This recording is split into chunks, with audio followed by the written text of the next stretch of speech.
अस्सलाम वालेकुम, welcome to programming with वाहिम। और जी हाँ, आफ्टर 2 साल बाद हम लोग फिर दोबारा यहाँ पे आ चुके हैं नमपाई की अपनी ट्यूटोरियल को कंप्लीट करने के लिए। और यहाँ पे हम लोग सबसे पहले देखेंगे कि हम लोग नमपाई में एरेज़ को किस तरीके से बनाते हैं। तो सबसे पहले हम लोग यहाँ पे देख लेते हैं कि किस तरीके से हम एरेज़ को बनाते हैं। तो मैं यहाँ पे एक नोटबुक बनाऊँगा, क्रिएटिंग एरेज़ डॉट IPYNB। और यहाँ पे IPYNB file basically is the Jupyter file. I don't prefer to write code in Jupyter, मैं इसमें ही कर लेता हूँ क्योंकि मुझे VS कोड ज़्यादा पसंद है। खैर, यहाँ पर हम लोग देख लेते हैं कि नमपाई में एरेज़ किस तरीके से बनाते हैं। ओके, सो नमपाई एरेज़ बेसिकली होती क्या है कि एक continuous memory storage. For example let's suppose कि हमारे पास एक एरे है 1 2 3 4 5। सो एरे बेसिकली होती क्या है कि एक ब्लॉक ऑफ मेमोरी जिसमें कंटिन्यूस रोज में हमारे पास कंटिन्यूस तरीके से कुछ नंबर स्टोर किए जाते हैं। So now arrays are basically कि हमने लिखा है यहाँ पे 1 2 3 4 5। तो यहाँ पे आप देख रहे होंगे कि इसमें हमारे पास 5 नंबर्स लिखे हुए हैं और 5 नंबर्स इंटीजर्स लिखे हुए हैं। मतलब ये कि नेटिव पाइथन लिस्ट में क्या होता है कि हम लोग मुख्तलिफ चीज़ें लिख सकते हैं। जैसे कि हमने यहाँ पे एक और मैं लिस्ट बनाऊँगा, इसमें यहाँ पे 1 लिख दिया, फिर मैंने यहाँ पे A लिख दिया, उसके बाद मैंने यहाँ पे 3.5 लिख दिया। तो आप लोग समझ गए होंगे कि यहाँ पे क्या हो रहा है कि हम लोग कोई भी डेटा टाइप हम लोग यहाँ पे लिख सकते हैं इन पाइथन लिस्ट। हालांकि एरे में ऐसा नहीं होता।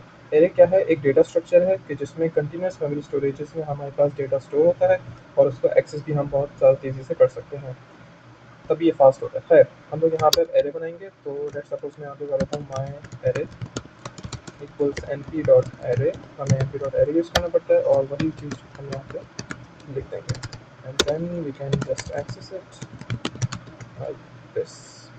और यहाँ पे एरर आएगा ऑफ कोर्स, क्योंकि मैंने नंपाई को इंपोर्ट नहीं किया था सीरियसली। हम यहाँ पे नंपाई को इंपोर्ट भी कर देते हैं। पहले इंपोर्ट नंपाई एज np। सबसे पहले इसको हम करेंगे रन। इसको मुझे स्टॉप कर देना चाहिए, इसको मैं रन कर देता हूँ। ओके, सो ये मैंने VS को पता नहीं क्यों रन नहीं हो रहा था, तो मैंने यहाँ पे दोबारा से एक्सिक्यूट किया एंड नाउ अगर हम इसको एक्सिक्यूट करेंगे तो हमारे पास ये एरे बन के आ चुकी है। ओके, तो हमने ये सीख लिया कि हम लोग एरे कैसे बनाते हैं। अब यहाँ पे हम लोग देख लेंगे कि एरे के साथ हम लोग क्या क्या कर सकते हैं। फॉर एग्जाम्पल मैं यहाँ पे लिख रहा हूँ एरे डॉट एंड इन। तो एंड इन का मतलब होता है कि नंबर ऑफ डायमेंशन इसमें कितनी है। For now it is just only 1 dimension. और डायमेंशन में कॉन्सेप्ट मैं यहाँ पे आप लोगों को समझा देता हूँ। फॉर एग्जाम्पल मैंने यहाँ पे लिखा 1 2 3। शॉर्ट के लिए 3 एलिमेंट्स लगते हैं। ये अभी 1 डायमेंशन है। क्यों? क्योंकि सिर्फ एक पेयर ऑफ ब्रैकेट्स लगा हुआ है। अगर हम यहाँ पे एक और पेयर ऑफ ब्रैकेट्स लगा दें तो ये हो जाएगा 2 डायमेंशन। इसके साथ साथ अगर हम यहाँ पे एक और पेयर ऑफ ब्रैकेट लगा दें तो ये हो जाएगा 3 डायमेंशन। तो डायमेंशन बेसिकली कुछ भी नहीं है। डायमेंशन बेसिकली क्या है कि list with in a list with in a list. ठीक है, इसको हम डायमेंशन कह सकते हैं। ओके, यहाँ पे हम लोग आ गए। और यहाँ पे करने के बाद हम लोग एक काम ये भी कर सकते हैं कि np डॉट एरे हम लोग यहाँ पे लिखें और यहाँ पे हम लिखें लेट्स सपोज मैं स्ट्रिंग्स की एरे बना देता हूँ इसके बाद ABCD। और यहाँ पे मैं लिख देता हूँ यहाँ पे एंड मिन लिख देते हैं एंड मिन इक्वल्स 5। और अगर अब मैं यहाँ पे लेट्स सपोज मैं यहाँ पे अल्फ़ाबेट्स इक्वल्स दिस। और अगर मैं आप अल्फ़ाबेट्स लिखता हूँ और यहाँ पे अपना इसको एंटर करता हूँ तो एंड मेन का मतलब है नंबर ऑफ मिनिमम डायमेंशंस। यहाँ पे मैंने 5 दिया हुआ है, तो आप लोग देखेंगे यहाँ पे 5 ब्रैकेट्स होंगे, जैसे 1 2 3 4 5। 5 इस साइड पे भी, 5 उस साइड पे भी। तो यहाँ पे हमारे पास इस तरीके से हम लोग बना सकते हैं। अच्छा, एरे में क्या होता है, मैंने आप लोगों को बताया था कंटिन्यूस चीज़ें होंगी। मतलब कि एक ही डेटा टाइप की चीज़ें हम लोग एरे में स्टोर करेंगे इस डेटा स्ट्रक्चर में। ठीक है, अगर स्ट्रिंग्स हैं तो स्ट्रिंग्स, अगर अल्फ़ाबेट्स है तो अल्फ़ाबेट्स।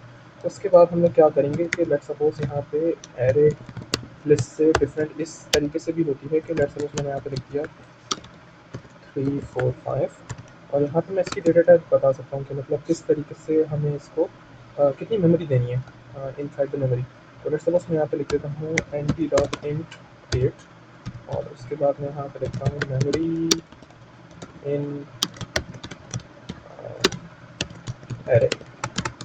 ओके, और अगर मैं अब यहाँ पे इसको मेमोरी इन एरे को और इसका मैं वो बताऊँ आप लोगों को कि डी टाइप क्या है। तो डी टाइप आप लोगों को पता चल जाएगा कि यहाँ पे इंटीजर 8 है। तो इस तरीके से मेमोरी का कंट्रोल जो है वो आप लोगों के पास आ जाता है नमपाई के अंदर। और अगर आप लिस्ट यूज़ करेंगे तो इसमें नहीं आएगा। खैर, आगे चलते हैं। और यहाँ पे अगर हमें एक एरे बनानी है कि जिसमें हम लोगों को रेंज ऑफ एलिमेंट्स गिवन हो, तो यहाँ पे हम लोग यहाँ पे देख सकते हैं range array equals np dot A range एक मेथड होता है। ये हम लोग अपनी मेथड वाली प्लेलिस्ट में, मेथड वाली वीडियो में हम ऑलरेडी पढ़ चुके हैं। और यहाँ पे लेट्स सपोज अगर मैं लिख दूँ ओनली 15 और यहाँ पे मैं रेंज एरे लिखूँ, तो यहाँ पे मेरे पास 0 से लेके 14 तक, 15 नॉट इंक्लूडेड है, 14 तक हमारे पास टोटल 15 एलिमेंट्स हैं। ये नंबर ऑफ एलिमेंट्स है 15, ठीक है। यहाँ पे हमारे पास एक एरे बन जाएगी। ओके, यहाँ पे उसके बाद एक और मेथड होता है लिन स्पेस। तो अगर मैं यहाँ पे np डॉट लिन स्पेस लिखूँ और यहाँ पे लेट्स सपोज मैंने लिख दिया 1, स्टार्टिंग इंडेक्स है 1 से लेके मुझे 10 तक एलिमेंट्स चाहिए और उसके बीच में मुझे 100 एलिमेंट्स चाहिए लीनियरली स्पेस्ड।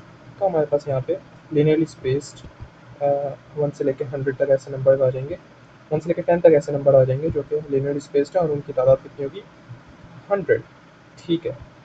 उसके बाद हम लोग यहाँ पे कुछ और मेथड्स भी होते हैं यहाँ पे, जैसे np डॉट जीरोज और वंस, तो वो भी देख लेते हैं हम। np डॉट जीरोज और इसके अंदर आप लोग देंगे शेप, शेप बेसिकली, हाँ शेप बताना पड़ेगा। ओके, तो लेट्स सपोज 2 रोज हैं और 5 कॉलम्स हैं, मुझे इसका जीरोस की एक एरे चाहिए, तो ये बता के दे देगा हमें कि 2 कॉलम 2 रोज हैं, 2 रोज, आप लोग यहाँ पे देख सकते हैं 2 रोज हैं और 5 कॉलम्स हैं। तो यहाँ पे np डॉट जीरोज में हम एक एरे बना दी consisting only of zeros with the shape of 2,5। इसी तरीके से अगर मैं इसको यहाँ पे कॉपी पेस्ट करूँ, np डॉट वंस करें यहाँ पे, तो यहाँ पे सेम चीज़ हमारे साथ आ जाएगी, लेकिन इसमें एरेज के एलिमेंट्स क्या होंगे 1 का मुश्तमिल होंगे। इसके अलावा अगर मुझे np डॉट आइडेंटिटी चलानी है और यहाँ पे मैं लेट्स सपोज 10 बाई 10 का दे दूँ, तो यहाँ पे मेरे पास 1 से लेके एक स्क्वायर मैट्रिक्स आएगा। आइडेंटिटी मैट्रिक्स बेसिकली क्या होता है कि लीडिंग डायगोनल में 1 होता है, बाकी जगह पे जीरोस होता है, और यहाँ पे 10 इसलिए दिया है मैंने क्योंकि मुझे 10 रो 10 कॉलम चाहिए। ओके, तो ये बेसिकली हमारे पास वीडियो में कवर हो गया कि हमने एरेज को किस तरीके से बनाया है। अब एरेज का बेसिकली अगर मैं आपको रिकैप करा दूँ, तो इसमें बेसिकली चीज़ ये है कि array is a continuous data structure which is storing elements inside a single memory space. Okay, that's all. Thank you so much.